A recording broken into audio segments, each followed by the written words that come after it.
Comenzamos nuestra tercera y última sesión de estas jornadas de presentación de las líneas de investigación de la Facultad de Matemáticas, y nuestro primer ponente hoy será el profesor Julián López Gómez, que hablará de algunos efectos dramáticos de las heterogeneidades espaciales en las dinámicas de las ecuaciones diferenciales. Muchas gracias.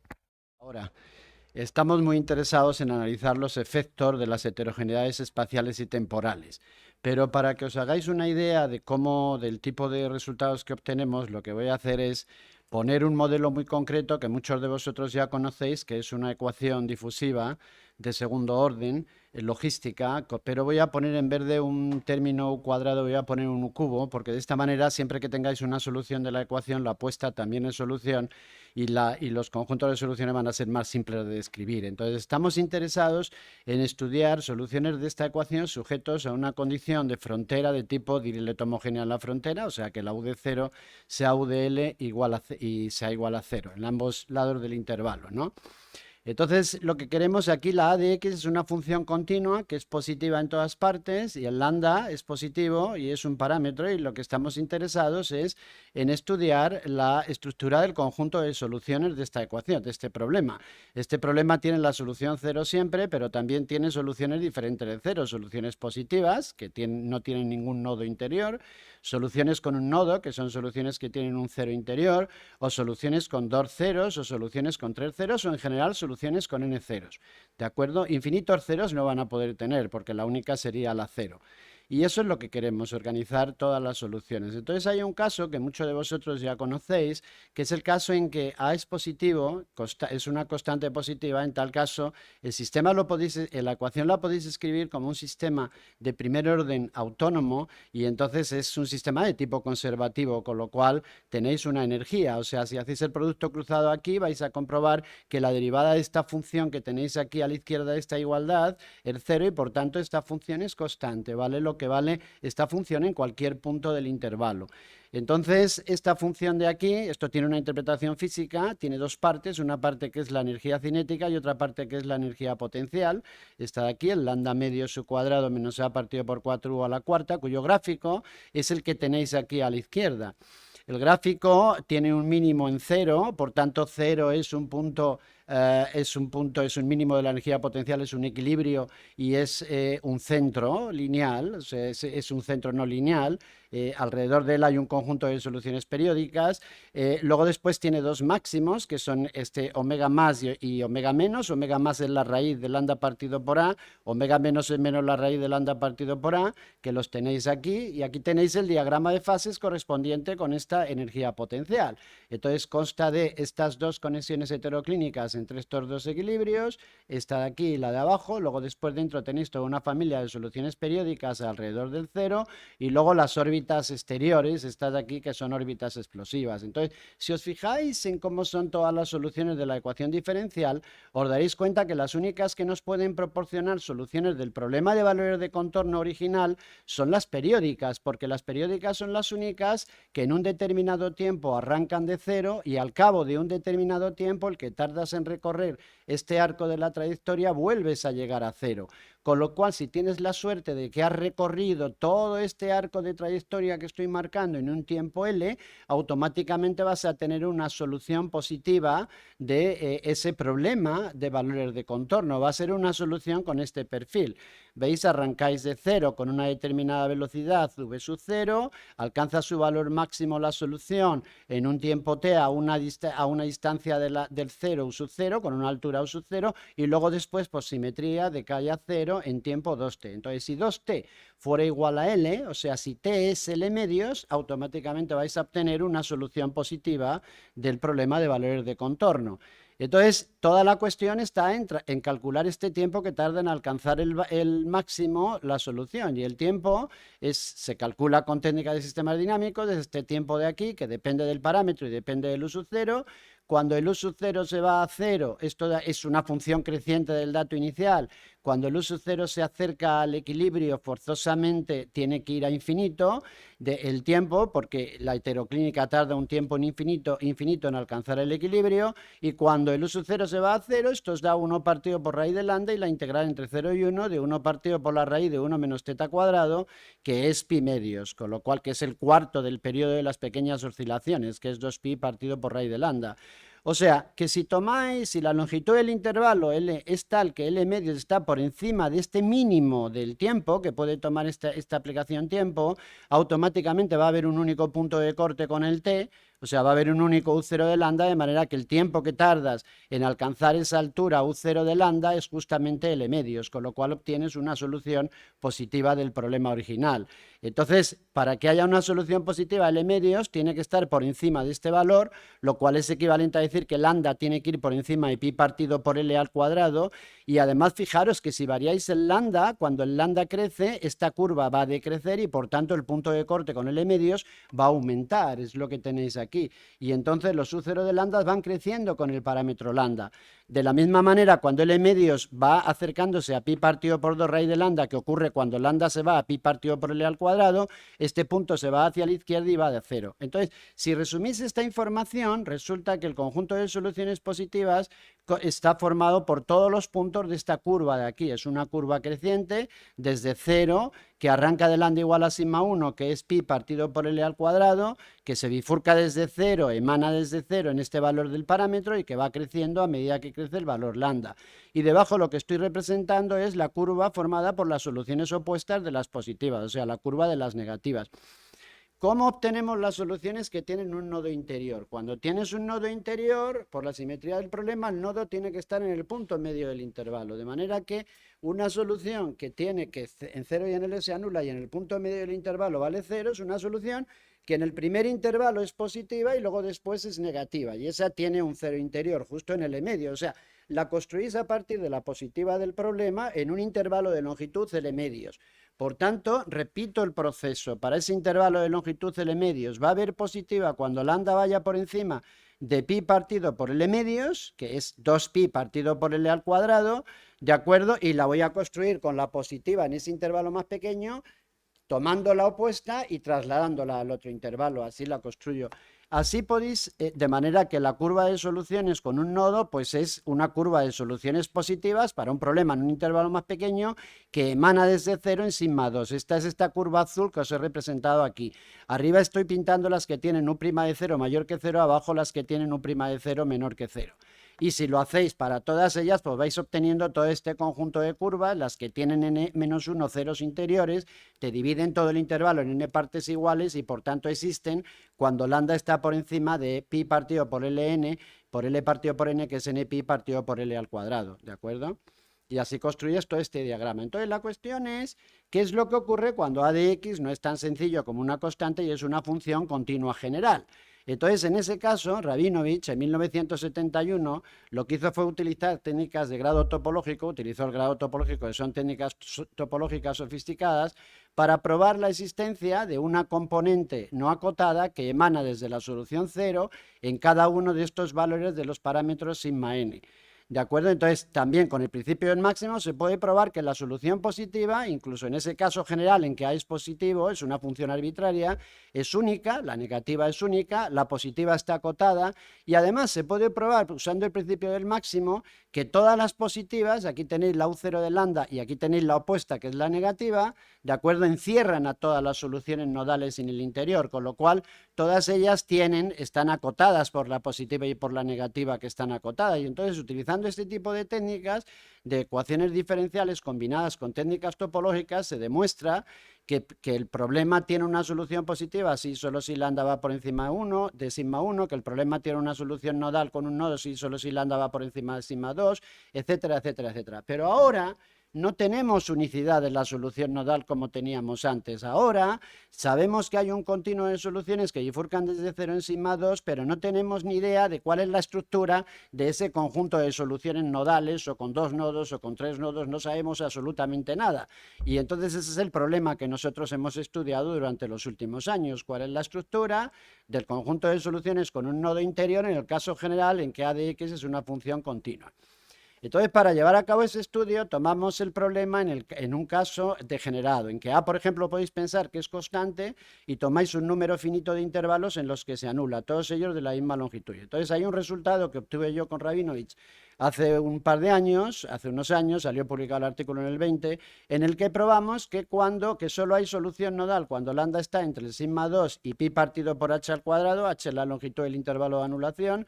Y además conseguimos demostrar que cuando epsilon está cercano, cuando epsilon está suficientemente próximo a cero, o sea, en un pequeño intervalo de este pi partido por h al cuadrado, el problema tiene al menos 4m-2 soluciones. Entonces, las podemos calcular y las calculamos numéricamente con Cubillo, con Tellini y yo mismo, y estas salieron publicadas este mismo año en una revista del Electronic Research Archive.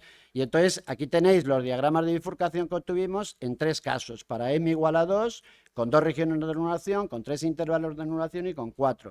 Y efectivamente aquí tenéis 6 soluciones, aquí solo veis 3 porque estoy representando lambda enfrentado con el 0 de la solución nodal. La solución queda caracterizada por el 0. Y entonces solo veis 3 porque el 0 es el mismo para cada una de las soluciones y para la opuesta. Entonces en realidad hay 6 soluciones. Aquí estáis viendo 5 y en realidad hay 10 soluciones. Aquí estáis viendo 3 y una 4 y 3, 7. En realidad son 14 soluciones, es el doble. Entonces fijaros que entonces el epsilon del teorema con Rabinovich realmente puede llegar a ser grande.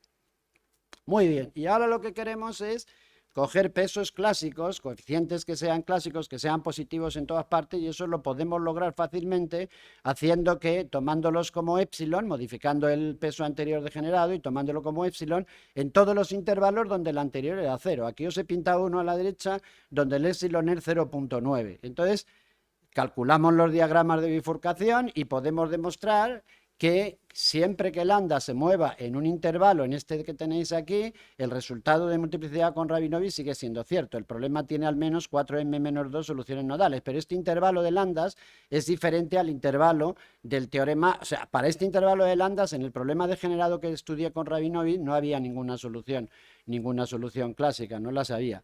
Entonces son teoremas de naturaleza diferente. Aquí tenéis los diagramas de bifurcación que obtuvimos, no para un valor de epsilon pequeño, sino para un valor de epsilon muy grande, que es realmente muy próximo a 1. Entonces, si os fijáis, se sigue manteniendo el teorema de multiplicidad. Seguís teniendo 6 aquí, seguís teniendo aquí 10 y aquí tenéis 14. Aquí os he puesto los diagramas de bifurcación para que los veáis, para que comparéis con el primer diagrama de bifurcación que conocéis en la logística. Entonces, fijaros que el A está muy próximo a 1, o sea que A es 1, excepto en 2 intervalos de longitud 0.1, donde lo estáis tomando como 0.9999, que casi es 1. Y sin embargo, tenéis que el problema tiene 3 y 3, 6 soluciones nodales. En este caso, con m igual a 3, tenéis 10 soluciones nodales, y este es el diagrama global, y en el m igual a 4 tenéis 14, y este es el diagrama global de soluciones. Se puede probar, efectivamente, pero aquí se requieren otro tipo de técnicas de variedades de geometría analítica, por el teorema de estructura de variedades analíticas, que para cada entero el conjunto de soluciones, en cualquier caso con n ceros interiores, está formado por un conjunto discreto de arcos de curva analítica y un conjunto discreto de puntos de ramificación. Esto es parte de la tesis doctoral de San Pedro, que defenderá ahora en septiembre o en octubre. Muy bien, y aquí tenéis algunos de los integrantes del equipo investigador. Aquí tenéis, los he puesto por orden ordenado, por orden cronológico. Los más jóvenes, como por ejemplo Fernández Rincón, que defendieron la tesis el año pasado, estudió los efectos de las heterogeneidades espaciales en los modelos de competición. Eduardo Muñoz Hernández, que defenderá la tesis el año que viene en primavera, está estudiando los efectos de las heterogeneidades temporales y espaciales en los sistemas de tipo presa y depredador. Cubillo está realizando su tesis estudiando soluciones nodales dentro del programa Dimello. Y bueno, aquí os he dejado un listado de algunos de los colaboradores externos que tenemos dentro del grupo, ¿de acuerdo? Como Rabinovich, como Herbert Ammann, como Fabio Zanolin, en Italia, en Udine, como Sevisu en Taiwán, como Pierpaolo Mari en Trieste en Italia, como Laurent Veron en Francia, o como Toshitaka Nagai en Hiroshima en Japón. Y bueno, esto es más o menos lo que os quería contar, así, un poco rápido. Muchas gracias, Julián. ¿Hay alguna pregunta? ¿Tienes algún comentario? Muy bien, pues agradecemos a Julián Bueno, si su alguno presentación. tenéis alguna pregunta, queréis hacer algún comentario, alguna cosa, yo estoy a vuestra disposición, me mandáis un mensaje y hablamos, concertamos una cita y hablamos. Muchísimas gracias. Muy bien, pues continuamos con la sesión y nuestras próximas ponentes son la profesora Viviana Granda y la profesora Begoña Vitoriano, que nos hablarán de modelos de decisión en logística y gestión de desastres, logística humanitaria. Muchas gracias. Gracias, vicedecano. Bueno, nosotros presentamos el trabajo que estamos haciendo dentro del grupo de investigación de modelos de ayuda a la decisión y en logística y gestión de desastres, logística humanitaria, digamos que es una de las partes, ¿vale? Bueno, hay mucha cosa ahí, no voy a hablar de todas ellas, ni mucho menos, ¿vale? Pero sí quería mostraros que digamos, el objeto de nuestra investigación son generalmente modelos, métodos y demás de estadística, investigación operativa, fundamentalmente, lo que podríamos también extender en un lenguaje a lo mejor moderno a ciencia de datos y en cierto modo parte de inteligencia artificial, ¿vale? Para tomar decisiones, para tomar decisiones mejor, por lo menos más informadas, en unos ámbitos concretos. Ahora también se viene llamando y se está hablando de las matemáticas del bien común o para el bien común, ¿vale? Entonces nuestro trabajo se centra sobre todo en la parte de gestión de desastres y emergencias. Tenemos también otros trabajos de otros tipos de logística, también en desarrollo sostenible, y estamos desarrollando también cosas en temas de sistemas de salud. Vale. A grosso modo, ahí tenéis cada cuadrito, sería un tipo de problema de lo que es la aplicación, ¿vale? Pero podríamos decir, ya os comentaba, que hay como un grupo, no sé si se llega a ver, sí, estarían divididos en 3 líneas según la fase de lo que es la respuesta en una emergencia, un desastre, es decir, si es previo a que ocurra, si es después, que sería esta línea de arriba, si es después de que ocurra un desastre. Suele haber una diferencia muy importante acerca de los métodos, puesto que hay que responder con mucha rapidez, cosa que cuando es antes, estás en prevención, la cosa puede ir más despacio. Ahora que estamos con todo el tema de los incendios, creo que se ve bastante claro y es la gran queja, ¿no? Es decir, en la respuesta estás con una presión altísima, hay que tomar decisiones, mover y demás, y todo el mundo dice, esto a lo mejor se había podido evitar en la fase de prevención, donde tienes tiempo para diseñar, para establecer recursos y demás. Y luego tendríamos la parte final, que es de lo que es la recuperación de infraestructuras, de algo que se vaya pareciendo a la normalidad y que conecta muchas veces con la cooperación al desarrollo, ¿vale? O lo que es el propio desarrollo, no necesariamente cooperación, el desarrollo, ¿vale? Futuro. Entonces, realmente trabajamos en todas estas áreas, en mucho contacto con países en desarrollo, porque tenemos actividades. También, como participamos en actividades, máster en estadística en Mozambique, hemos estado en El Salvador y otros países. Entonces, en muchos sentidos, la parte de logística humanitaria la centramos en los países en desarrollo con contacto, con estancias, con conocimiento del terreno. Vale. Tendríamos entonces, como os decía, 3 bloques de problemas. Estos que estarían a la izquierda sería logística humanitaria, esto que sería a la derecha los incendios forestales, estamos especializados, y esta parte de abajo que serían modelos generales. Yo os cuento un poco, Viviana va a contar la parte de incendios, yo os cuento un poco esta parte de la logística humanitaria un poquito. Realmente tenemos problemas de ubicación de ayuda humanitaria en fase de preparación frente a futuros desastres.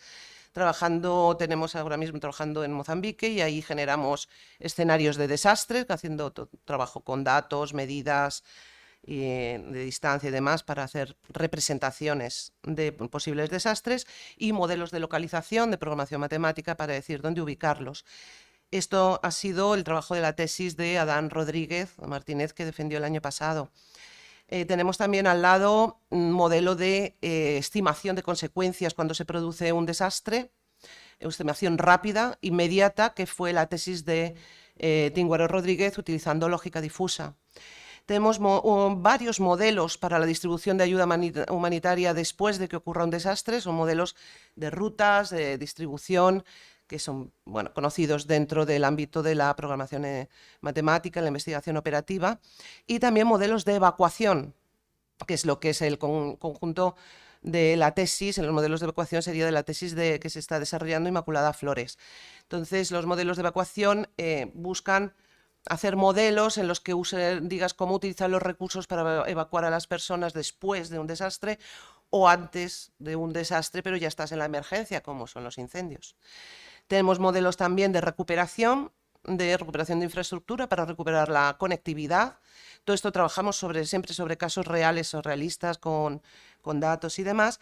Y luego hemos trabajado, que sería la parte que está aquí abajo, que ha sido una tesis de ingeniería del Instituto de Energía Solar de la Politécnica, en la que colaboramos en lo que es el desarrollo solar, fotovoltaico de zonas rurales. Vale, entonces, después tenemos una parte, como os decía, de logística ya más general, donde trabajamos en problemas de transporte, vehículos eléctricos, turnos de personal, realmente energía, o sea que tenemos ya más generales, no tanto enfocado a esto. Entonces, esto quería presentaros un poco el panorama. Ya os digo, utilizamos todas el fin es el problema, el ámbito, ¿vale? Y utilizamos las metodologías que hagan falta realmente en estos problemas. Por ejemplo, colaboramos también con Gonzalo Barderas, que es de la sección de Astronomía y Geodesia, ¿vale? Porque nos está ayudando en toda la parte de lo que es realizar sistemas de información geográfica en la parte de incendios y demás, o con Jesús Barreal, que es de Econometría, que está en la Facultad de Económicas, para la valoración de las zonas también, en las zonas de incendios, de regiones y demás. O sea, estamos abiertos a que lo que haga falta podemos colaborar y es muy interdisciplinar, ¿de acuerdo? Entonces ahora Viviana os va a hablar de la parte, precisamente esta parte de aquí, que arriba a la derecha, que es la parte de los incendios, ¿vale? Y la tiene ahí. Viviana Granda está haciendo su tesis doctoral precisamente en el grupo de investigación. Bueno, pues como decía Begoña, me voy a centrar un poco más en la parte de incendios forestales, que va a ir a través de 3 tesis, 2 que ya terminaron, 2 compañeros que ya terminaron, y en la mía propia, que la estoy desarrollando ahora mismo. Como decía Begoña, dentro de todos este tipo de procesos, en cuanto a los desastres, existe un ciclo en el que hay varias fases, antes, durante y después del desastre. En este caso, había estas 3 líneas de investigación. 2 de ellas se centran en justo antes del desastre, en la preparación, y esta última, en la que se centra mi tesis, se trata de la fase de respuesta, la fase de un poquito después y durante el desastre, para intentar tratar con él. Bien, como os decía, son 3 líneas distintas. La primera línea de investigación iría relacionada con la parte de mitigación y prevención, es decir, intentar reducir el impacto ante un posible incendio.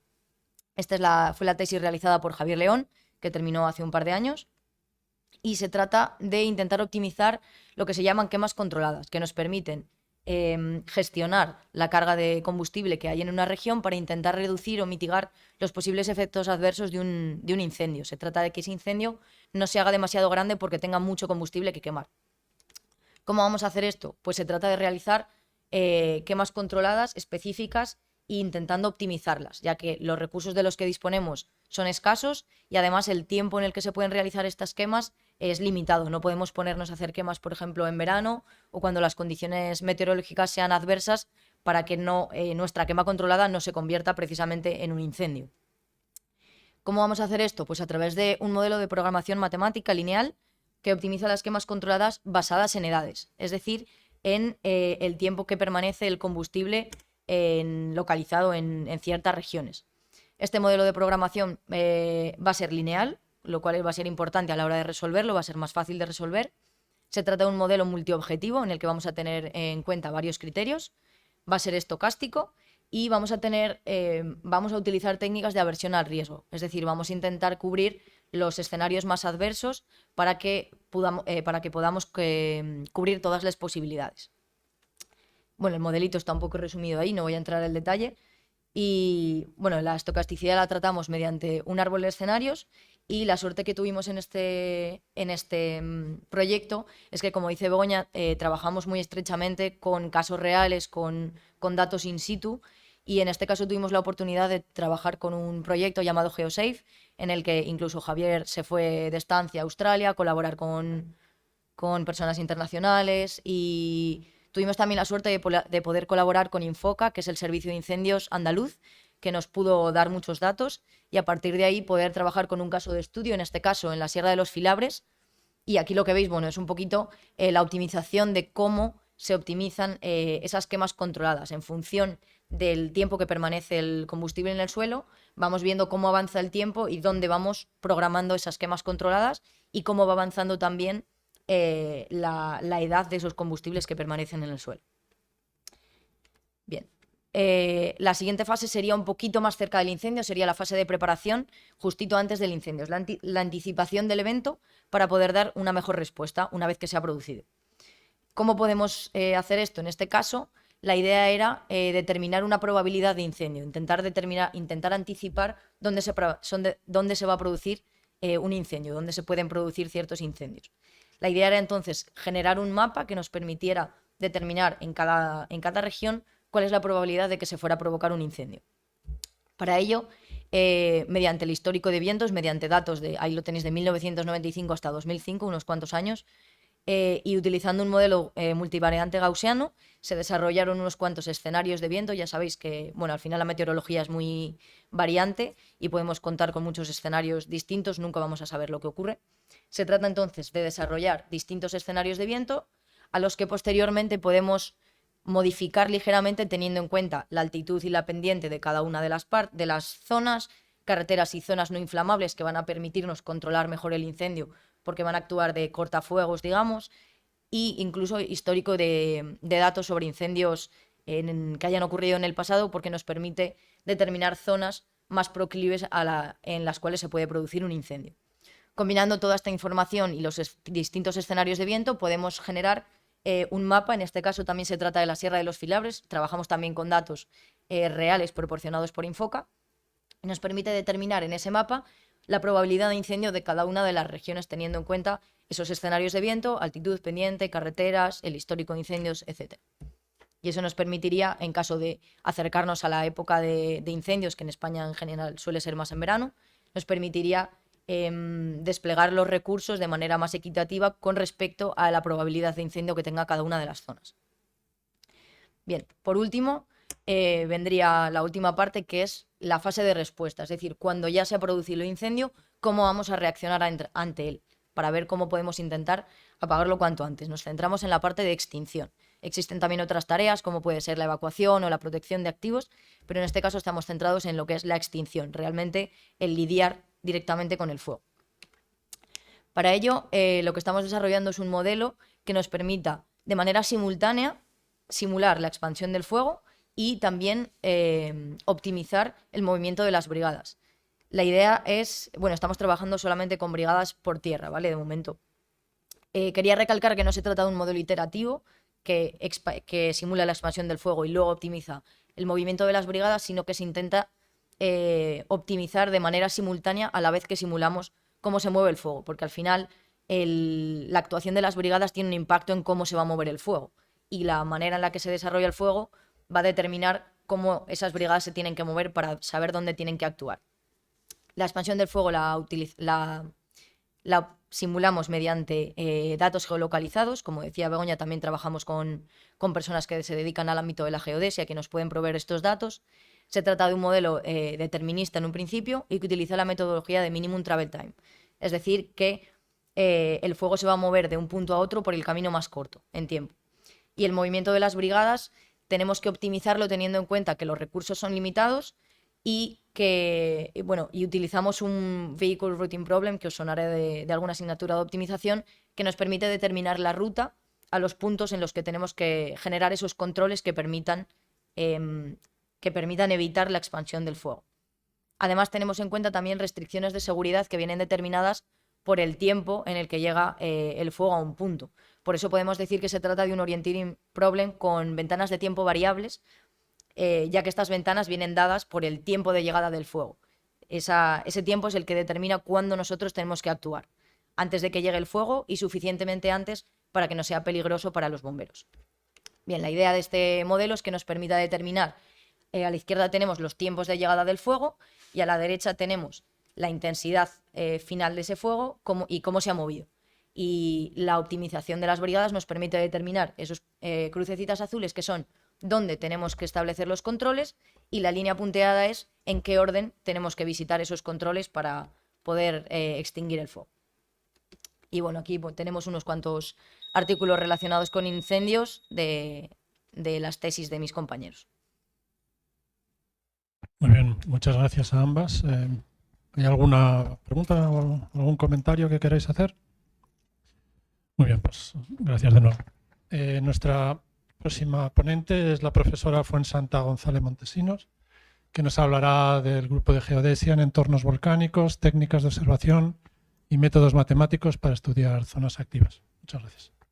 Pues muchas gracias, y como bien decía, lo que voy a presentar es una de las líneas que nosotros llevamos a cabo, que es la geodesia aplicada a estos entornos volcánicos. Voy a contar un poquito las técnicas de observación que utilizamos y los métodos matemáticos que llevamos a cabo para estudiar principalmente zonas activas. En primer lugar, quiero presentaros a nuestro grupo. Somos profesores de aquí de la Facultad de Matemáticas, de la sección Departamento de Astronomía y Geodesia, junto con miembros del Instituto de Geociencias, de la Universidad de Burgos, del IGN, de la Universidad de Nápoles, de Federico II de Nápoles, y del CSIC. También colaboramos con otras instituciones, como podéis ver en esta diapositiva. Comenzar también definiendo lo que es la geodesia, porque realmente es una disciplina que no es muy conocida, sobre todo para los estudiantes que comienzan en matemáticas. Entonces, la geodesia es una ciencia que estudia y determina la figura y las dimensiones de la Tierra, la orientación en el espacio y el campo de la gravedad. Y no solamente eso, sino también cómo varía en el tiempo. Y esto se hace a diferentes escalas. Lo podemos hacer a escala pequeña, a escala de zonas muy pequeñas, a escalas regionales de países o demás, o a escalas globales, a escala totalmente de la Tierra. Y además estudiamos diferentes problemas que se derivan de estos estudios, ¿vale? Y todo esto se realiza a partir de observaciones que se efectúan sobre la superficie de la Tierra, es justo en la superficie de la Tierra, o encima de ella, es decir, las medidas espaciales. ¿De acuerdo? Dentro de las líneas de investigación que nosotros llevamos a cabo en el grupo que se llama Geodesia, tenemos determinación de mareas terrestres, modelos oceánicos y nivel del mar. Tenemos trabajos de geodesia y geodinámica, que está más orientado a control de formaciones, red de GNSS. GNSS es GPS, el Sistema Satelital de Navegación Global. Tenemos diversas estaciones, por ejemplo, la estación que tenemos en la Facultad de Matemáticas, registro continuo, pues para estudiar y ensayar distintos métodos, y muchas más estaciones, laboratorios geodinámicos, etcétera. Y en gravimetría lo que realizamos son pues estudios de calibración de instrumentos. Lo que veis aquí abajo es el laboratorio de gravimetría que tenemos aquí en la Facultad de Matemáticas, en el sótano, una línea de calibración que comienza aquí en la facultad y termina en el Valle de los Caídos, que es para testear los instrumentos. Muchas instituciones vienen aquí a calibrar sus instrumentos. También hacemos redes gravimétricas a nivel institucional para, pues, por ejemplo, esta es la de la provincia de Guipúzcoa. Trabajo de prospección, este es un trabajo que hicimos para determinar dónde tenían que poner los pozos en explotaciones geotérmicas en las selvas de las Azores, etcétera, muchas de las aplicaciones. También tenemos una línea que es la modelización estructural. Modelamos lo que es la estructura de la corteza, la parte superior del manto, a partir de medidas. Esto se hace pues con distintos tipos de datos. Y todas estas líneas lo aplicamos a entornos volcánicos, que es el objeto de esta presentación. Nosotros trabajamos principalmente en dos ámbitos, en las Islas Canarias y en el archipiélago de las Azores. Me voy a centrar en los trabajos que estamos realizando en estas últimas islas, en las Islas Canarias. Bueno, todos estos trabajos, para hacer el trabajo de geodesia en entornos volcánicos, lo que necesitamos y de lo que se parte principalmente es la instalación y mantenimiento operativo de redes y estaciones de medida. Nosotros observamos la gravedad, inclinación, extensión, GNSS y magnetismo. A partir de estos registros y de estas estaciones, lo que tenemos son unas señales temporales que estudiamos y analizamos para sacar diferente información sobre los distintos procesos que se registran. Y además hacemos un estudio de datos geoespaciales que están distribuidos en el espacio para modelar todos estos procesos. Una vez que tenemos ese estudio, ese análisis, lo que se hace es una interpretación. Para ello, pues utilizamos técnicas multidisciplinares, ¿no? Distintas técnicas para el estudio y la vigilancia de las zonas volcánicas. Una de las variables, por ejemplo, que nosotros utilizamos para todos estos estudios son las variaciones temporales de la gravedad. Esto que veis aquí es un gravímetro. Nosotros utilizamos estaciones con gravímetros en registro continuo que lo que nos proporciona son series temporales de la gravedad, que es esta gráfica que veis aquí. Esto sería cómo varía la gravedad a lo largo del tiempo. Entonces, se elimina lo que se llama la marea gravimétrica, que es la variación de la gravedad por efectos principalmente de la Luna y el Sol. Una vez que eliminamos ese efecto, lo que nos queda es un residuo, lo que llamamos un residuo. ¿Qué tiene? Pues todos los efectos perturbadores asociados a distintos procesos y que producen una variación de la gravedad, por ejemplo, una erupción volcánica. Entonces, lo que hacemos es analizar toda esta serie de datos. Eso se hace pues, con distinta metodología matemática, obviamente, modelización de la marea, análisis armónico, resolución mínimos cuadrados, análisis espectral, etc. Aquí os he puesto el ejemplo de la erupción del volcán Tagoro en el Hierro en 2011. Parece que es antigua, pero se ha modernizado, se ha actualizado con la erupción de La Palma, porque nos ha servido todo este estudio pues, para hacer el estudio posterior de La Palma. Esta es una imagen de la erupción. Aquí estuvimos registrando, teníamos, el proyecto nuestro de investigación era anterior, teníamos un registro antes de la erupción, que estaba aquí, estaba en el aula de la naturaleza que llamamos, y veis cómo que después de quitar esa marea y dejarnos el residuo, nos queda esta señal de variación de gravedad en la que se detecta justo en el momento de la erupción un descenso muy importante de la variación de la gravedad, que coincide además con un desplazamiento de masa, que lo conocemos ¿por qué? Porque hay una cantidad de sismos que se van desplazando de norte a sur. Esos sismos indican que hay un desplazamiento de masa y la variación de gravedad también. Una vez que tenemos ese estudio de la variación de la gravedad, podemos además modelizarla. ¿Cómo? Pues nosotros asumimos que esa variación se produce pues, por una diferencia de masa de un movimiento de magma que va a través de un dique. El dique lo simulamos con una lámina, podemos calcular la tracción de esa lámina, entonces hacemos distintas comparaciones. Damos distinta geometría al dique, hacemos distintos estudios para ver cuál sería el dique óptimo que responde a los datos que yo estoy observando. Esto lo incluyo en otro modelo que tenemos hecho con otro tipo de datos, un modelo de contrastes de densidades, y lo que tenemos ya es perfectamente modelado cómo es el proceso volcánico que sucedió en la isla del Hierro en el 2011. Hay otras veces que no se dispone de ese tipo de información, como es por ejemplo en el caso de La Palma, no teníamos un gravímetro antes de la erupción, entonces lo que sí teníamos eran medidas previas de otro tipo de instrumentación, bueno, de gravímetros también, pero de otro tipo de observación, y son los análisis de variaciones de gravedad 4D. 4D es porque lo que utilizamos son redes gravimétricas, que permite estudiar las variaciones temporales de la gravedad en distintos puntos, distribuidos en distintas zonas de la isla. Entonces, esto lo que nos permite es modelar todos esos eventos volcánicos, pero en distintas zonas de la isla. La metodología que utilizamos es, de nuevo, el ajuste de redes, modelización matemática de efectos externos y resolución del problema directo. Este sería en el caso de Cumbre Vieja. Ya sabéis que la erupción fue en el 2021, en septiembre del 2021, y finalizó en diciembre. Nosotros lo que hicimos fue aprovechar también observaciones que teníamos desde el 2005 y en julio del 2011, y elegimos una serie de localizaciones donde realizar distintas observaciones con el gravímetro. Este es el instrumento que mide la gravedad. Veis aquí, por ejemplo, esta estación es en Caños de Fuego, muy próxima a la erupción. Esto fue en julio del 2021, antes de la erupción. Esta imagen es la medida durante la erupción. Esta de aquí abajo es en la misma localización después de la erupción. Este es el volcán, ya sin erupción. Y esta es la misma zona que la foto de arriba. Pero si aquí están las coladas de 1949, de una de las erupciones más importantes de la isla, aquí lo que se ve es toda la ceniza del 2021. Entonces lo que tenemos son diferentes medidas en diferentes épocas, una superabundancia de observaciones que tenemos que hacer, pues un procesado de datos, un ajuste de observaciones, mínimos cuadrados, para estimar datos de observación en estos puntos en diferentes épocas. Aparte, hacemos la reducción de las observaciones de aquellos efectos que sean ajenos, y al final lo que tenemos es una variación de gravedad distribuida en distintas zonas. Aquí podemos aplicar un método de inversión o un método de modelización directa. Utilizando información geofísica previa, por ejemplo, modelamos y simulamos cuáles serían los distintos escenarios y vemos si coincide con la respuesta que tenemos nosotros de los datos. Y así vamos modelando todo el proceso volcánico. Esto sería la variación de la gravedad, pero tenemos otra variable más y es la deformación del terreno. Este instrumento que veis aquí es un inclinómetro. Eso nos permite determinar las variaciones temporales de inclinación del terreno que se debe a variaciones de densidad de masa o movimientos corticales. La metodología son también análisis de serie temporales, análisis de regresión, etc. En el caso de la erupción del Hierro del volcán Tagoro, por ejemplo, teníamos 3 inclinómetros situados en distintas partes de la isla. Veis cómo perfectamente se detecta la perturbación que se produce con el terremoto, con la erupción. Entonces nos dedicamos a analizar toda esa señal.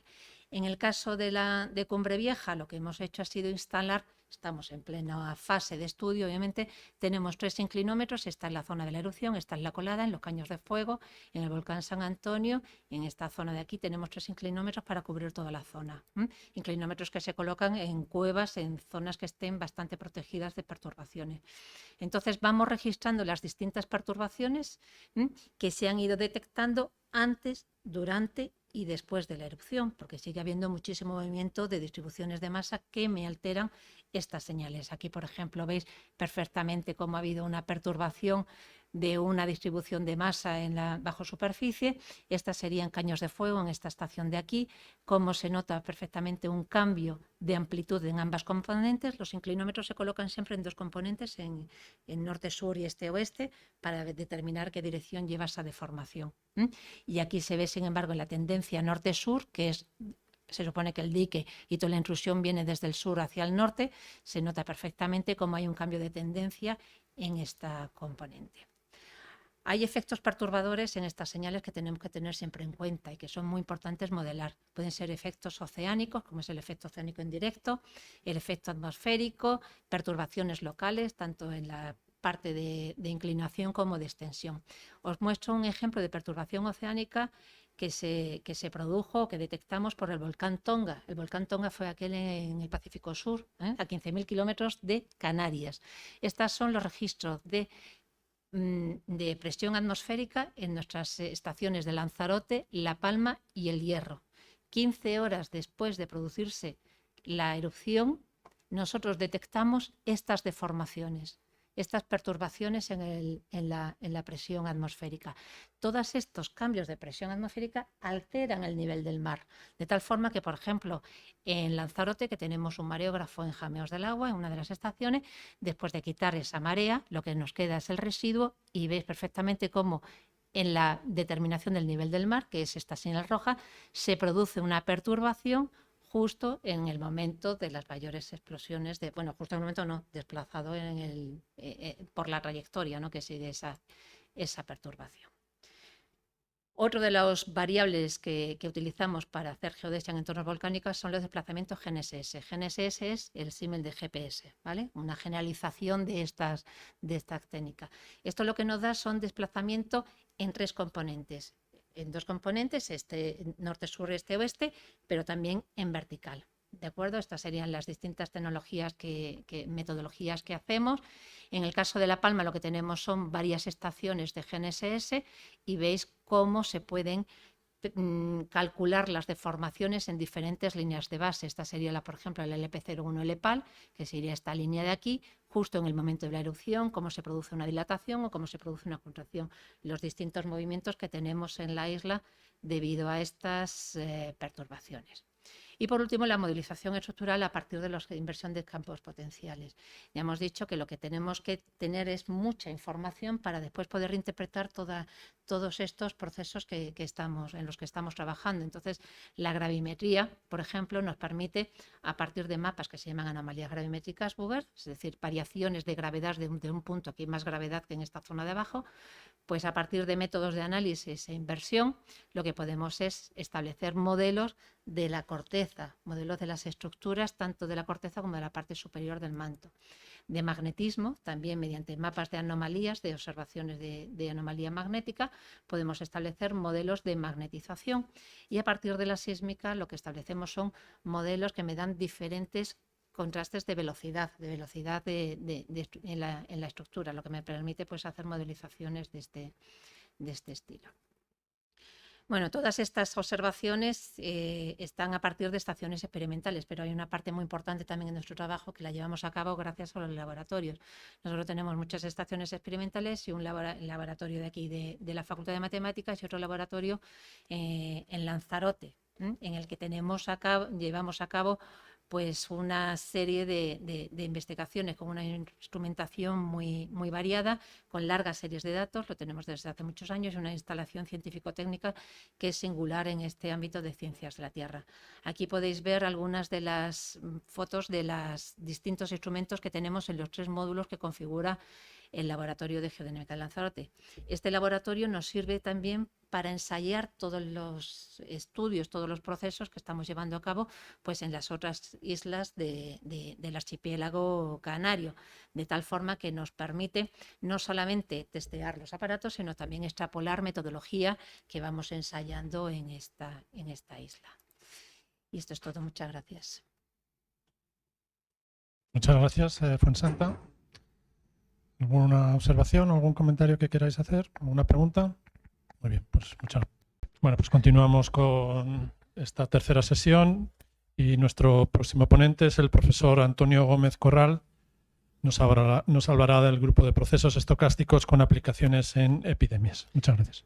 Muy bien. Bueno, pues gracias, vicedecano, por organizar estas sesiones y encontrar un hueco para la línea de investigación que vengo a explicar. Vamos a decirlo pues desde un punto de vista un poquito descriptivo, sin entrar en grandes detalles. Mi nombre, bueno, es Antonio Gómez Corral y lo que hago es coordinar la investigación que realizamos en el grupo de modelos estocásticos. Somos un grupo bastante pequeñito, 4 personas aquí en la Complutense y 3 externos de la UNED, de la Universidad de Sevilla y de la Universidad de Leeds, en Inglaterra. El grupo tiene una triple vertiente, investigadora, docente y divulgadora, y fundamentalmente ahora lo que voy a hacer va a ser explicaros, a grosso modo, lo que hacemos a nivel de la investigación.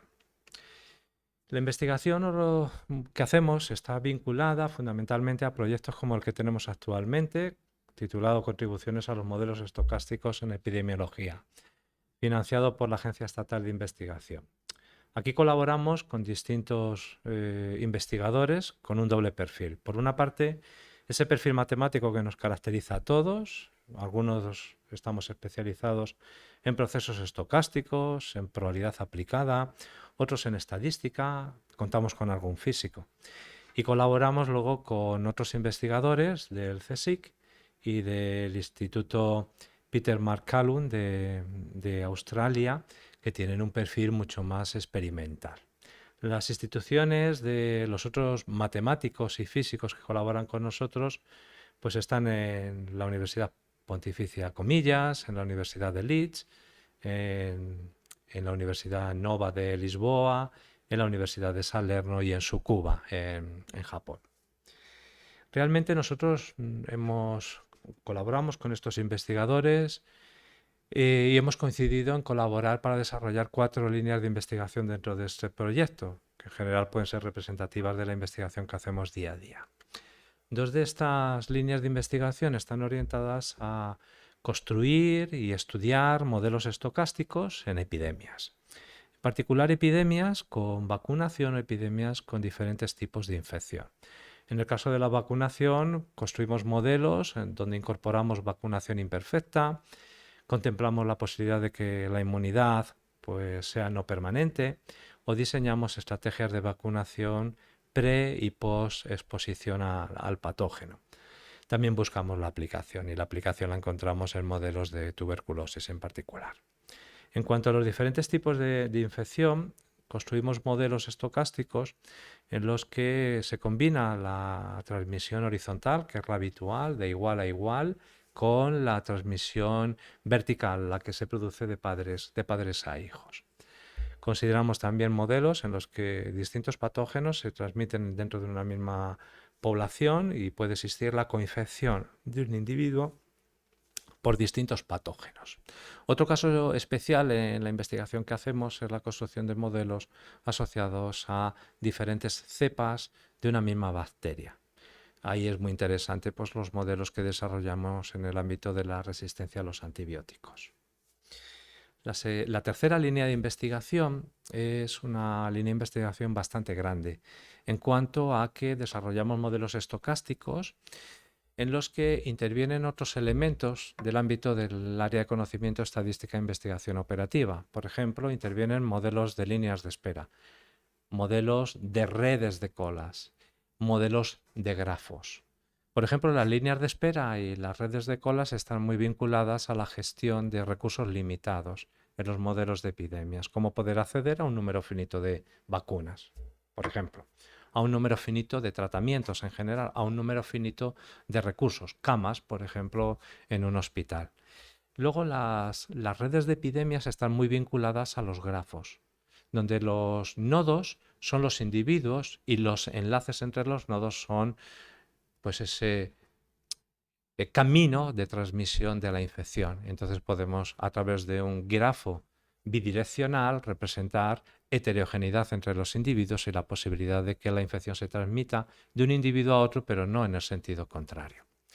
También tenemos como objetivo, dentro de esta línea de investigación, trabajar con distribuciones que modelizan tiempos de recuperación, tiempos de infección y cualquier otro evento que se produzca en los modelos a través de distribuciones que no es la distribución exponencial. También aplicamos cálculo estocástico anticipativo. Cálculo estocástico anticipativo para incorporar información privilegiada. Por ejemplo, la información privilegiada podría estar asociada a una predicción del tiempo. ¿Cómo incorporar esa predicción del tiempo futuro en posibles decisiones dentro del modelo estocástico que queremos construir? La cuarta línea de investigación dentro de este proyecto es más de naturaleza estadística. Pretendemos desarrollar herramientas estadísticas bayesianas avanzadas para parametrizar esos modelos epidémicos que hemos construido. Lo hacemos en particular en dos ámbitos: el proceso de maduración de las células madres en el timo y programas de mejora mediante selección genética. El primero de los procesos, el proceso de maduración, pues primero hemos construido, en particular a través de una red de colas, un modelo estocástico. Y son las técnicas bayesianas las que luego nos van a permitir pues, vincular ese modelo y parametrizar, es decir, determinar quiénes son los parámetros que intervendrían en el modelo. El programa de mejora mediante selección genética está asociado a los frutales y en él lo que hacemos es un símil entre la selección genética y el proceso de transmisión vertical de una epidemia. Bueno, pues esto a grosso modo. Si conocéis algo de epidemias, pues veréis que un buen número, muchísimos de los modelos de epidemias están construidos a través de ecuaciones diferenciales. Es decir, son modelos deterministas. Y yo no me he cansado en las transparencias anteriores de escribir el calificativo estocástico para el modelo. Son dos mundos y no son excluyentes, son dos mundos que coexisten. El mundo determinista, en el ámbito de las epidemias en particular, está muy vinculado a poblaciones con un gran tamaño, donde el comportamiento de un individuo, uno solo, no parece determinar el comportamiento global de toda la población. Eso no es así cuando analizamos poblaciones pequeñas. Una población pequeña, por ejemplo, una unidad de cuidados intensivos. La recomendación es que las unidades no tengan más de 20 camas, no puedan acoger a más de 20 pacientes.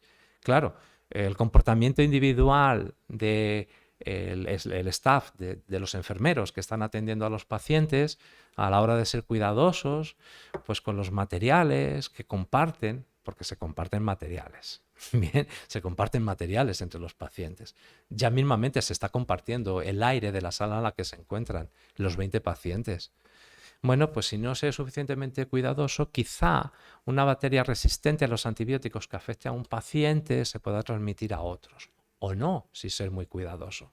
Claro, bueno, pues mira, he elegido aquí un gráfico para ver o para motivar un poquito por qué usar en ese caso un modelo estocástico. El gráfico, bueno, los gráficos son 9. Poco importa el significado de los escenarios, que aparece un escenario diferente por cada columna y de un cierto parámetro, que es el parámetro de fijación de una bacteria resistente a los antibióticos sobre cada paciente que determinan las filas. Si elegimos uno, vamos a elegir, por ejemplo, el que aparece en la última línea, en la parte de la derecha, pues por comodidad. Estamos representando una distribución de probabilidad. Estamos representando la probabilidad con la que el número de individuos que se ven colonizados por la bacteria resistente a los antibióticos es igual a 1, a 2 o es igual a 20, que es la capacidad máxima de la unidad de cuidados intensivos. Y lo hacemos durante un episodio de la enfermedad. Desde que surge el primer caso, ese paciente cero, hay un individuo infectado con la bacteria resistente a los antibióticos hasta que por primera vez la unidad de cuidados intensivos está libre de esa infección. ¿De acuerdo? Vemos una concentración en cualquiera de los gráficos, pero en particular en este último, una pequeña concentración en torno a los valores pequeños, en torno al 1, el 2, y por contra también vemos una concentración en torno a los valores grandes. ¿Qué significa tener una masa probabilística representativa en torno a los valores pequeños o en torno a los valores grandes? Valores pequeños, pues nos indican que el número de infectados por la bacteria resistente a los antibióticos es pequeño. 1, el inicialmente infectado, quizá 2, bien, pero también nos encontramos la situación totalmente opuesta. Es decir, la situación en la que prácticamente prácticamente toda la unidad de cuidados intensivos está colonizada por las bacterias resistentes a los antibióticos. La representación de una distribución de este tipo nos indicaría que si queremos, por ejemplo, un resumen de la distribución a través del valor medio, pues estaríamos estimando a través de un punto intermedio, justo a través de uno de los valores que tiene, pues, de las menores probabilidades. ¿De acuerdo? Bueno, pues resulta paradójico, y esto muestra la aleatoriedad de los modelos, que en modelos estocásticos como el que tenemos en el caso de las bacterias resistentes a los antibióticos, pues tengamos las dos situaciones diametralmente opuestas. O que tengamos muy poquitos infectados, en cuyo caso el episodio de la enfermedad pues va a tardar pronto en desaparecer la bacteria resistente a los antibióticos, o el caso totalmente contrario, que tengamos una situación dramática, todos los pacientes se encuentren, todos o prácticamente todos infectados. Bien, eso no lo podemos detectar con los modelos deterministas y es la principal limitación de los modelos deterministas cuando tenemos poblaciones pequeñas. Por contra, los modelos estocásticos son muy costosos de desarrollar y son más imprecisos que los modelos deterministas cuando la población es grande. Entonces no hay que a la respuesta de cuál es mejor. Bueno, pues cada uno tiene su contexto y los estocásticos en los que nosotros trabajamos están muy asociados a poblaciones relativamente pequeñas. Bien, bueno, ¿qué herramientas usamos? Pues usamos cadenas de Markov, usamos métodos analíticos matriciales, cálculo estocástico e inferencia bayesiana. Para que tengáis una referencia, las cadenas de Markov se cursan pues, en una asignatura. Procesos estocásticos en el grado de matemáticas y estadística, también en alguna otra del grado de matemáticas como es procesos estocásticos y simulación. Nosotros trabajamos fundamentalmente con cadenas de Markov no homogéneas en el tiempo, que nos permiten introducir las condiciones ambientales que pueden determinar la evolución de una epidemia. Trabajamos con métodos analítico-matriciales, que son generalizaciones de los procesos de nacimiento y muerte clásico. Trabajamos con cálculo estocástico, es decir, con integrales estocásticas, la más clásica, la integral de Ito, también la integral de Stratonovich, ecuaciones diferenciales estocásticas, ecuaciones en derivadas parciales estocásticas, etc. Y en el ámbito de la inferencia bayesiana, pues además de los métodos de Monte Carlo basados en cadenas de Markov, usamos otros métodos más recientes, el método de computación bayesiana aproximado y la técnica Monte Carlo híbrida o hamiltoniana. Brevemente, en la vertiente docente, pues dirigimos pues cada curso académico pues un buen número de trabajos de fin de grado, fundamentalmente en el grado de matemáticas estadística y en el grado de ingeniería matemática. También dirigimos trabajos de fin de máster. Aquí, bueno, pues os ofrezco dos de los más recientes dentro del máster en tratamiento estadístico computacional de la información, y os señalo dos tesis doctorales de las que estamos dirigiendo pues las 4 personas que estamos en la Complutense dentro del grupo de investigación. Tanto Diana como María pues tienen sus correspondientes becas de de FPI, bueno, en este caso ligadas a la convocatoria del Banco de Santander.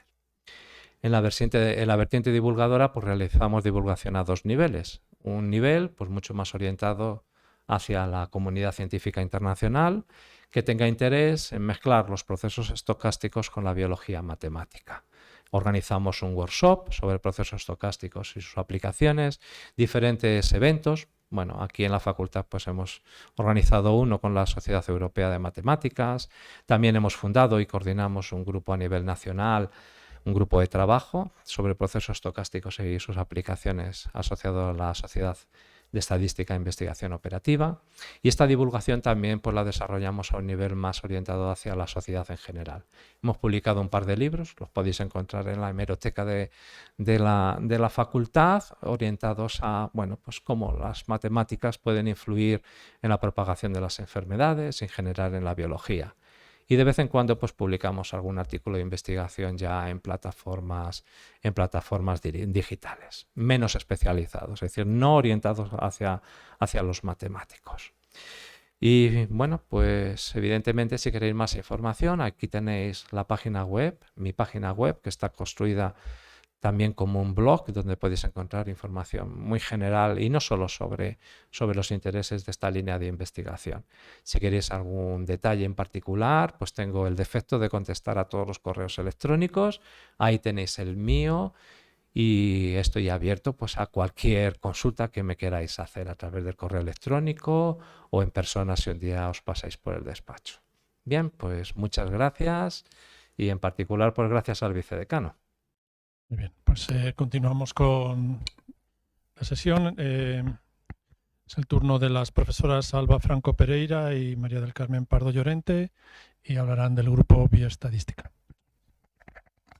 Pues muchas gracias por muchas gracias por estas jornadas. Espero que sean interesantes para nuestros alumnos. Nosotros vamos a presentar nuestro grupo, que es el de Bioestadística, un grupo que lleva ya más de 10 años, y creo hace más de 10 años, y está compuesto por estos profesores, por Rosa Alonso, que es de la Complutense, Beatriz Cobo, que estuvo unos meses en la Complutense para estar en la Universidad de Granada, por Alba María Franco, que es la profesora que tengo a mi lado, que seguramente conocéis, por Lucía Silvia Inglada, que también es de la UCM, por Teresa Pérez, que también es de la UCM, por el profesor Balakrishnan, que es de la Universidad de McMaster, por Christos Nakas, que es de la Universidad de Thesali, y por mí misma, que soy la IP del investigador principal del grupo. Bueno, ¿cuál es el objetivo principal de nuestro grupo de bioestadística? El objetivo principal es el desarrollo de métodos estadísticos para abordar problemas en el ámbito clínico y en el ámbito biológico, ¿no? Entonces aquí aparecen algunas de las principales líneas de investigación que tenemos abiertas, ¿no? Que es valoración de marcadores, de biomarcadores, modelos conjuntos, para datos longitudinales y supervivencia, predicciones de datos COVID, puntos surrogate, la traducción es sustitutos, pero suena un poco raro, y análisis estadístico de datos missing. Entonces, bueno, pues con el tiempo que tenemos tampoco podemos entrar en profundidad a ninguno de ellos. Simplemente de alguno de ellos lo que vamos a ilustrar es pues algunas aplicaciones, más que meternos en los modelos que hay detrás, pues en las aplicaciones que llevan esos modelos que desarrollamos. Entonces empezamos con el primero de una de las primeras líneas de investigación que aparecía en la transparencia anterior. Y bueno, yo quería contaros a través de 2 ejemplos, como ha dicho Mari Carmen, pues sobre todo las aplicaciones que vemos es en el ámbito de la salud y en el ámbito biológico. Entonces os voy a contar dos ejemplos para que veáis qué tipo de trabajo realizamos. bueno, las curvas ROC son unas curvas que se utilizan mucho en el contexto biomédico para comparar variables médicas para ver si son o no discriminadoras entre dos grupos de poblaciones, por ejemplo, entre sanos y enfermos. Entonces, la curva ROC toma valores en 0,1, empieza en el 0,0 y va a estar 1,1. Aquí tenemos las versiones empíricas para dos conjuntos de datos, y la no informativa, la que nos diría que no es posible en base a esa variable dividir entre sanos y enfermos, pues sería la diagonal que une el 0,0 y el 1,1. Cuanto más se aleja la curva ROC y más se aproxima a los ejes, pues más informativa es la variable a la hora de discriminar. Entonces, nosotros lo que hacemos en algunos de nuestros trabajos es desarrollar nueva metodología para saber cuándo podemos comparar curvas ROC. Aquí tenemos dos ejemplos. En el primero, pues vemos como la ROC asociada al marcador CA199 está prácticamente en todo el dominio dominando a la curva roja, entonces podemos decir que va a discriminar mejor. Sin embargo, cuando las curvas se cruzan, pues las herramientas que tenemos muchas veces no nos permiten compararlas. Entonces se trata de desarrollar nueva metodología y aplicarla en estos casos. En el contexto biológico, pues hemos desarrollado un trabajo reciente en el que el objetivo era, teníamos resultados de un experimento en el que teníamos grupos de insectos, cada grupo con 20 insectos. El insecto en cuestión es a ver si me acuerdo, el escarabajo rojo de la harina, y constituye una plaga, sobre todo en lugares donde se almacena cereal. Con lo cual, lo que teníamos nosotros era el resultado de cuántos insectos sobrevivían a distintas concentraciones de un determinado insecticida. Entonces, tenéis en el gráfico, para distintas concentraciones del insecticida fosfina, para un 0% de concentración en partes por millón, pues la supervivencia de los insectos después de un determinado tiempo era del 100%. Cuando se administraba una concentración de 200, pues prácticamente solo quedaba un sexto de los insectos. Cuando se administraban concentraciones más altas de 500 y de 1000, prácticamente morían todos los insectos después de ese mismo periodo, pero paradójicamente cuando la concentración del insecticida era de 2000 partes por millón, pues había un 10% de supervivencia. Esto tiene que ver con el metabolismo de algunos insectos y cómo desarrollan resistencia a ciertos venenos. Entonces es importante trabajar y poder contrastar si esta ordenación que vemos en forma de paraguas invertido es significativa o no. Lo que hicimos fue desarrollar metodología para llevar a cabo esos contrastes y, bueno, en este caso particular sí se podía ver que esa diferencia era significativa, es decir, que para esa concentración alta pues había más resistencia al insecticida. Este tipo de aplicaciones pues son interesantes a la hora de tomar medidas de prevención de este tipo de plagas. Por mi parte ya.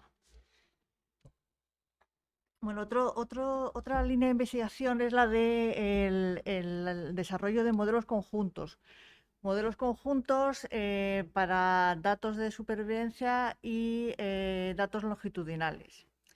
Entonces, bueno, yo creo que lo mejor, porque claro, explicar el modelo pues en 2 minutos no es posible, es mostraros estos modelos, pues para qué los hemos utilizado. En este caso, puesto que trabajamos con el Hospital Ramón y Cajal, teníamos más de 3000 pacientes, pacientes que se habían operado de corazón, y esa operación de corazón pues lleva en muchas ocasiones a un riesgo alto de tener un problema de riñón. Entonces ese era nuestro objetivo, era ver pues biomarcadores, algún biomarcador, teniendo en cuenta las diferentes características de los pacientes, que nos ayudara a predecir con antelación el desarrollo de lo que en inglés se llama AKI, que es un problema agudo de riñón.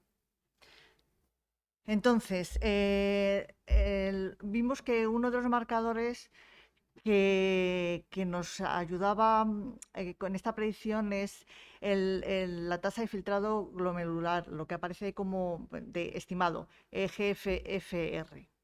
Entonces, mirad, lo que se consiguen con estos modelos que desarrollamos es el de conseguir de manera individual por cada paciente gráficos de este tipo que lo que nos indican es se van renovando cada día, se van introduciendo más datos cada día y se va consiguiendo, por ejemplo, en el primer gráfico, el dato del primer día de ese biomarcador es el que ahí aparece, y la gráfica que aparece en verde, la línea que aparece en verde, es la probabilidad de estar libre de aquí, del problema de riñón, ¿no? Entonces, como veis para ese paciente que fue pues, monitorizado al primer día, al segundo día en el gráfico de arriba a la derecha, al tercer día y en el cuarto, como se van viendo las medidas de este biomarcador que va teniendo este paciente a lo largo de los días, y lo que va ocurriendo con ese paciente es que, puesto que la línea verde cada vez está más cercana al 1, ¿vale? Y esto es la probabilidad de estar libre de aquí, es que con ese paciente no nos debemos de preocupar porque se va viendo con este biomarcador que no tiene un riesgo, de hecho cada día tiene menos riesgo de que después de esa operación de corazón tenga este problema tan grave de riñón. Sin embargo, si veis en este gráfico es otro paciente. Estas son predicciones individualizadas. Y para este otro paciente, sin embargo, en el que igual la estrellita es el valor que tiene este biomarcador en el primer día, y el gráfico de la derecha el primer y segundo día, son las estrellitas. Como veis, este biomarcador pega un bajón muy fuerte, baja bastante el valor. ¿Y eso qué conlleva? A que la probabilidad de que tenga este problema de riñón aumenta, puesto que esta probabilidad, que es estar libre de este problema, disminuye en el segundo día hasta 0,4. Esta monitorización individualizada de los pacientes, pues les llevaría al médico, pues para ese paciente concreto, al ponerse alerta y decir, bueno, tenemos que tener un cuidado especial con él porque tiene un riesgo muy alto de tener este problema que es usual de riñón cuando se opera del corazón, ¿no? Entonces, esto se consigue con los modelos conjuntos que os decía en los que trabajamos. Otro tema que hemos estado tratando en los 2 últimos años son las estimaciones y predicciones de datos COVID. Empezamos pues hace 2 años cuando la pandemia, y de hecho somos parte de una predicción colaborativa cooperativa con diferentes grupos de investigación dentro de lo que es el paraguas del CEMAT, de la Comisión de Matemáticas Española, ¿no? Entonces, aquí, ¿qué se ve? Esto es de la Comunidad de Madrid, esto es relativo a la Comunidad de Madrid. Esto es de hace 2 años, de la primavera del 2020. Entonces, lo que se estimaba era los casos nuevos de COVID, los nuevos hospitalizados, los de UCI y los que fallecen. Y como veis, pues, y es las predicciones a una semana. Como veis, bueno, las predicciones de UCI y de casos de estos modelos que propusimos funcionan muy bien, incluso a una semana vista. Y lo de hospitalizados y fallecidos, hasta el cuarto, quinto día también hacen una predicción bastante buena. Bueno, pues ya ahí, como os enseñamos en la transparencia, en las primeras transparencias, pues hay más línea de investigación, pero no tendríamos tampoco tiempo para más. Ahora sí que nos gustaría pues mostraros un poco los proyectos de investigación que en este momento tenemos en marcha, ¿no?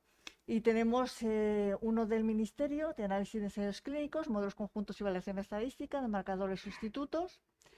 El proyecto de lo que es del grupo de la Complutense. Durante este curso académico también hemos estado involucrados en un proyecto del Observatorio del Estudiante. Seguramente habréis recibido todos una encuesta en relación a este proyecto.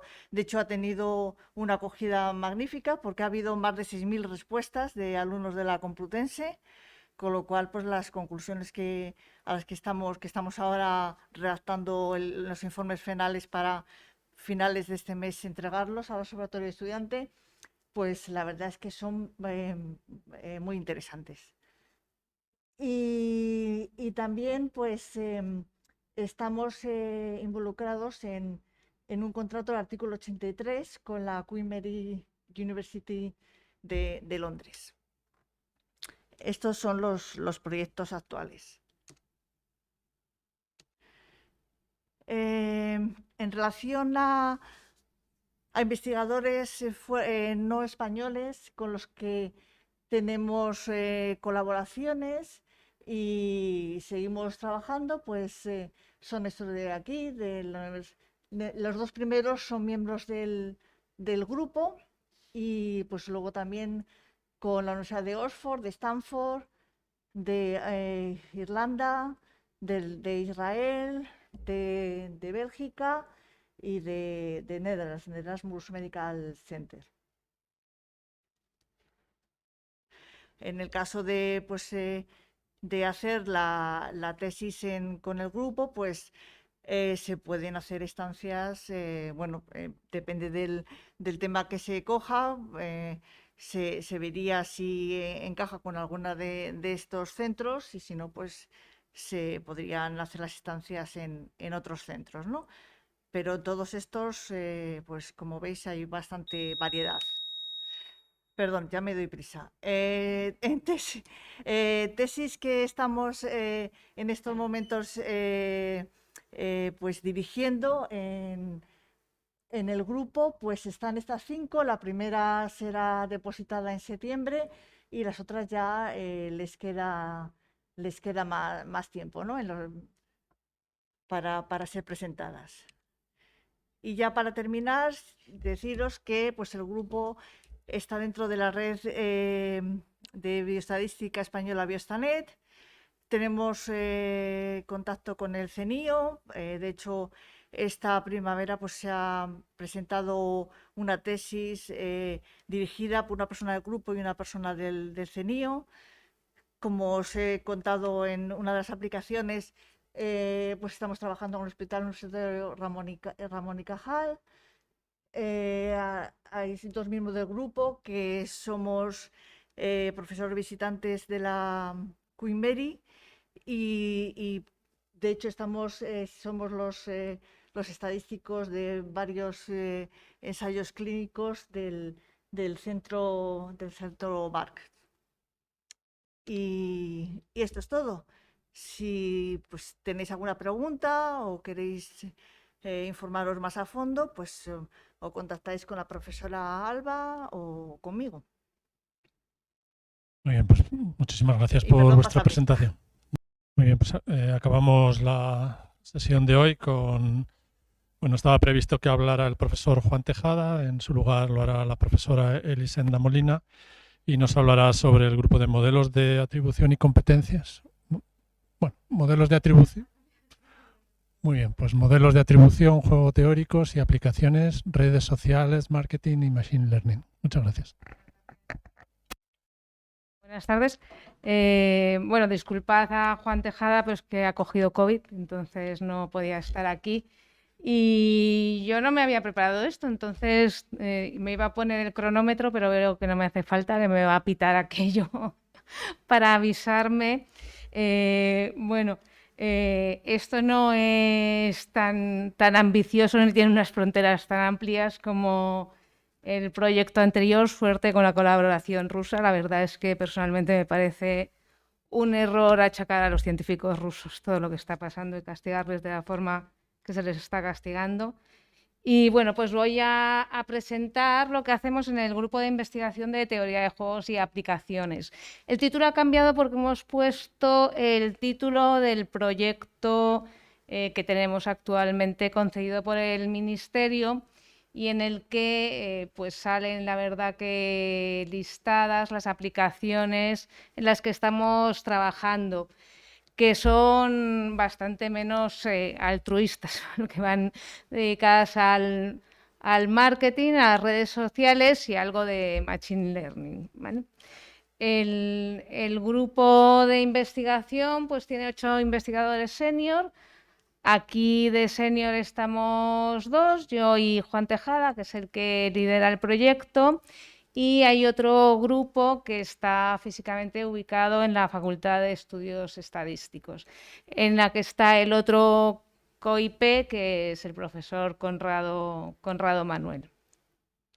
Tenemos 4 doctorandos, la verdad es que solo uno de ellos está con financiación porque el resto están trabajando, o sea que eso es, nosotros estamos en la especialidad de estadística e investigación operativa y la verdad es que muchos de los que acaban pues se van al mundo laboral. No sé si es vuestro caso. Tenemos también colaboradores externos. Yo ahora recuerdo el nombre del profesor Owen, que está en la Naval Postgraduate School en Monterrey.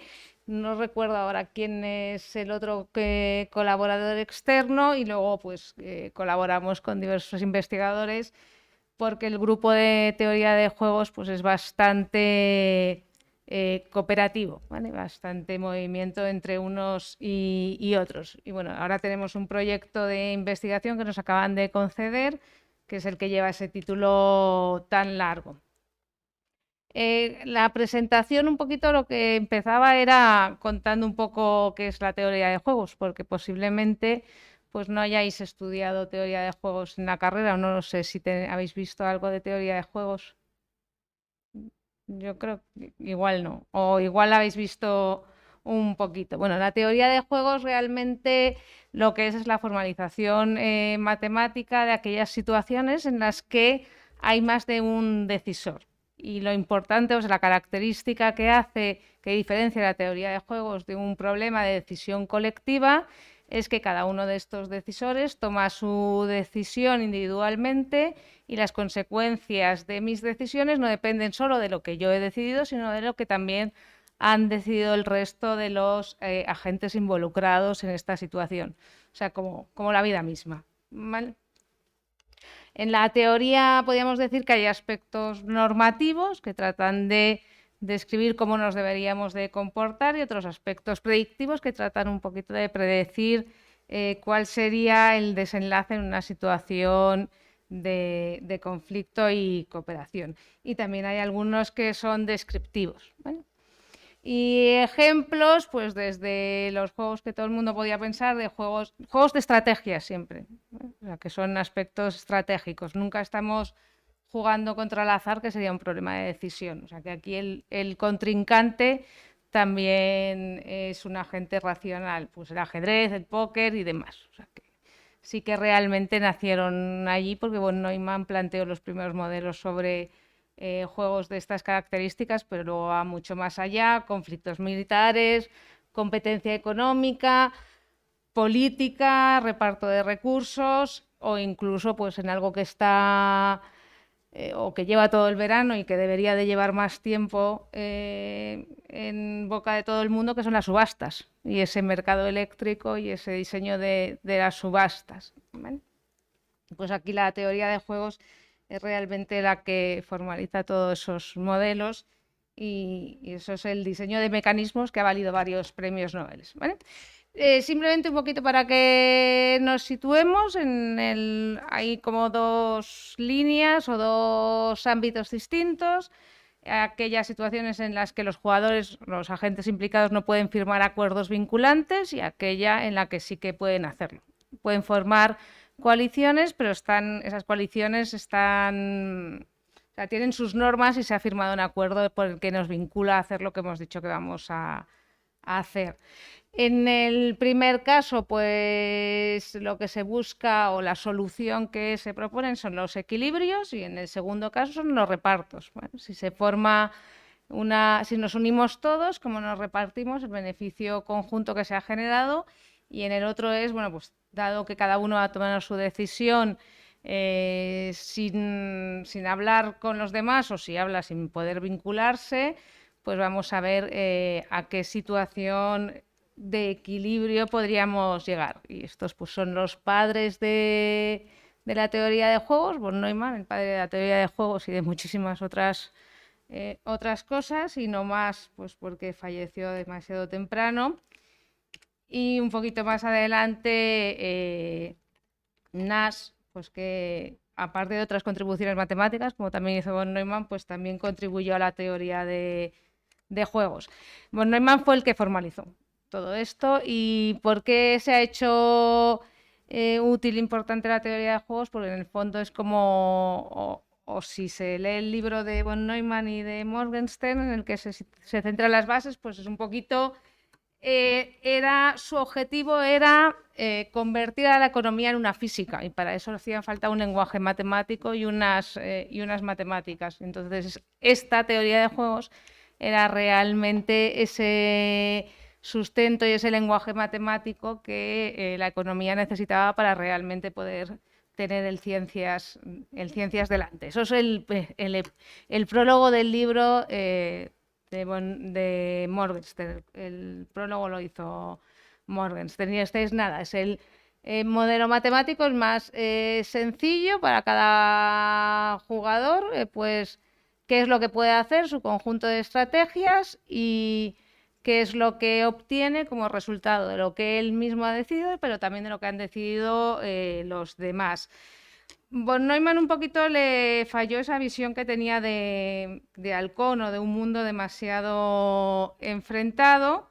Entonces, para él no había espacio a que todos ganáramos. Aquí lo que yo gano es porque tú lo pierdes. Entonces, eso en el fondo paró un poquito la teoría y las aplicaciones, hasta que vino Nash y su contribución fue dar ese salto que parecía pequeño, pero que realmente fue el que dio el gran salto de decir, no, podemos ganar todos, aquí hay espacio para que todos ganemos. Y entonces, pues nada, su tesis de 20 páginas, que le valió un premio Nobel, y que incluso tuvo parado el premio Nobel de teoría de juegos a cualquier teórico de juegos, esperando pues gracias a Dios, el desenlace que se dio, que fue que estuviera suficientemente recuperado como para asistir a la ceremonia de entrega del Nobel, o que falleciera. Pues fue, gracias a Dios, lo primero, ¿vale? Entonces, un equilibrio no es más que pues aquella eneupla de estrategias, de tal manera que si yo me planteo desviarme, suponiendo que el resto no se desvían, pues no me interesa. Y a todos nos va a pasar lo mismo, ¿no? Pues lo que es un equilibrio, ¿vale? Y en el modelo de juegos cooperativos, pues parece mucho más simple. Simplemente a cada coalición le tenemos que decir lo que es capaz de conseguir si se forma, y lo único que le pedimos es que si no hay nadie no ganen nada. Y bueno, pues se trata de ver cómo nos repartimos los beneficios cuando se forma la coalición total, ¿vale? Pero se supone que cuantos más nos unamos, mejor. Y esto es lo que le falló también a von Neumann, que incluso en este contexto cooperativo asumía que si una coalición gana es porque la complementaria está perdiendo, con lo que ahí había poco espacio a la mejora. Y otro premio Nobel, pues que fue el que dio el concepto básico en teoría de juegos cooperativos, de cómo nos repartimos los beneficios. Es una regla de reparto. Simplemente, pues, cómo nos lo repartimos. Lo que pasa es que matemáticamente es muy bonita porque se basa en que el espacio de juegos es un espacio vectorial y definió una base para ese espacio de juegos, ¿vale? Y bueno, pues ahora ya que está sentada la teoría, pues ¿cuáles son las aplicaciones que nuestro grupo está haciendo? Pues a las redes sociales. Básicamente las redes sociales hay como dos patas.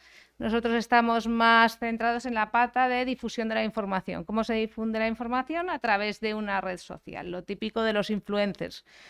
¿A qué influencers son a los que contrato para que mi producto sea difundido o logre una mayor difusión a través de una red social?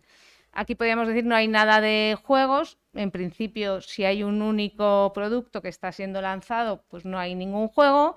Pero en cuanto haya competencia, no haya solo uno, sino que hay más de un producto que está siendo lanzado al mercado, pues entonces ya se establece una competencia, hay varios jugadores, cada uno de ellos tiene sus estrategias, a qué nodos de la red selecciono para difundir mi producto. Y obviamente pues la difusión final de mi producto no depende solo de los que he tocado yo, sino también de los que ha tocado mi competidor, ¿vale? Entonces, en este contexto, ¿qué es lo que se está haciendo? Pues hay lo último, eso es lo que yo menos conozco, porque esto lo está haciendo el profesor Juan Tejada con alguien, yo creo que de la Universidad Rey Juan Carlos, que es un simulador social con agentes capaces de aprender interactúan, son los agentes, van interactuando en una red social y van aprendiendo, pero van aprendiendo porque saben reconocer emociones. Esto está complicado. Sí que la primera parte sí que la conozco más y ya estoy más involucrada, que tendría que ver con lo que os he dicho antes, pero pensad que no solo puede ser una estrategia de marketing y estoy tratando de difundir mi producto para venderlo, sino que el fuego se está tratando de difundir a través de un territorio y los bomberos o el equipo de protección civil tiene que tratar de parar ese fuego. O sea, que lo que se expande lo que se difunde a través de una red social puede ser muchas cosas y una red social, pues matemáticamente es un grafo, pueden ser muchas cosas, ¿vale? En cuanto a las redes sociales, si no nos vamos ya a difusión, pues hay otro concepto que es importante, que es el de medir el papel que cada uno de esos nodos juega en esa red social, la relevancia que tiene cada nodo. Aquí trabajamos nosotros y también trabajan sobre todo el grupo de la Facultad de Estudios Estadísticos.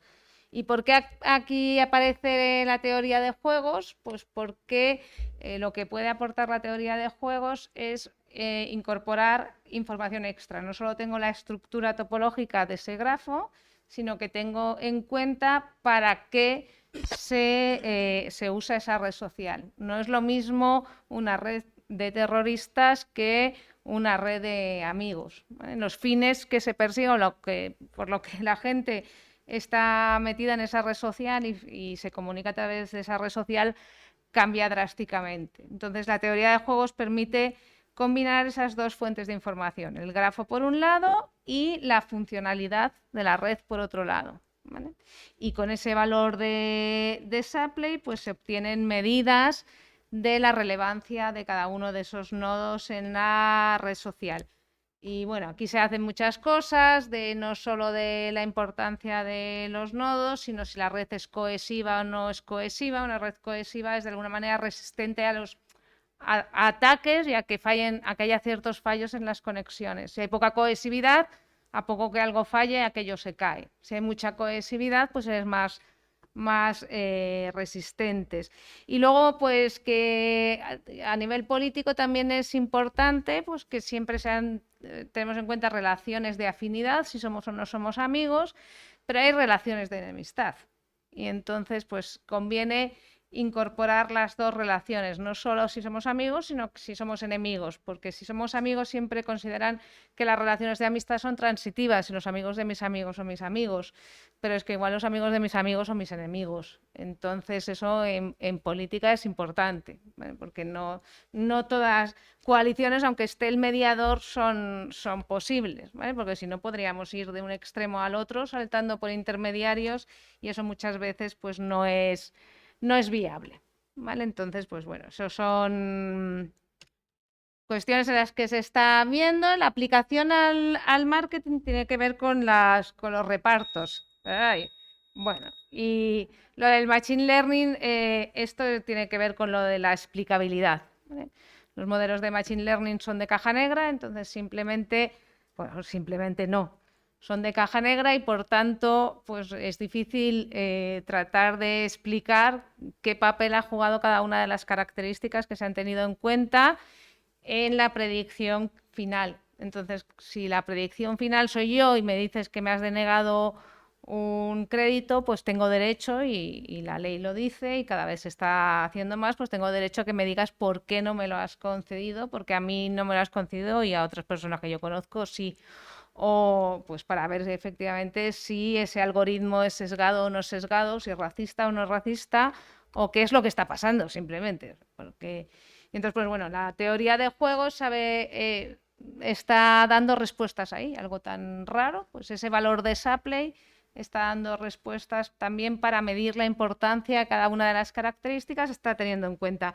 Y nosotros, o nuestro grupo, en lo que está trabajando no es en la explicación individual, sino en las interacciones, ¿vale?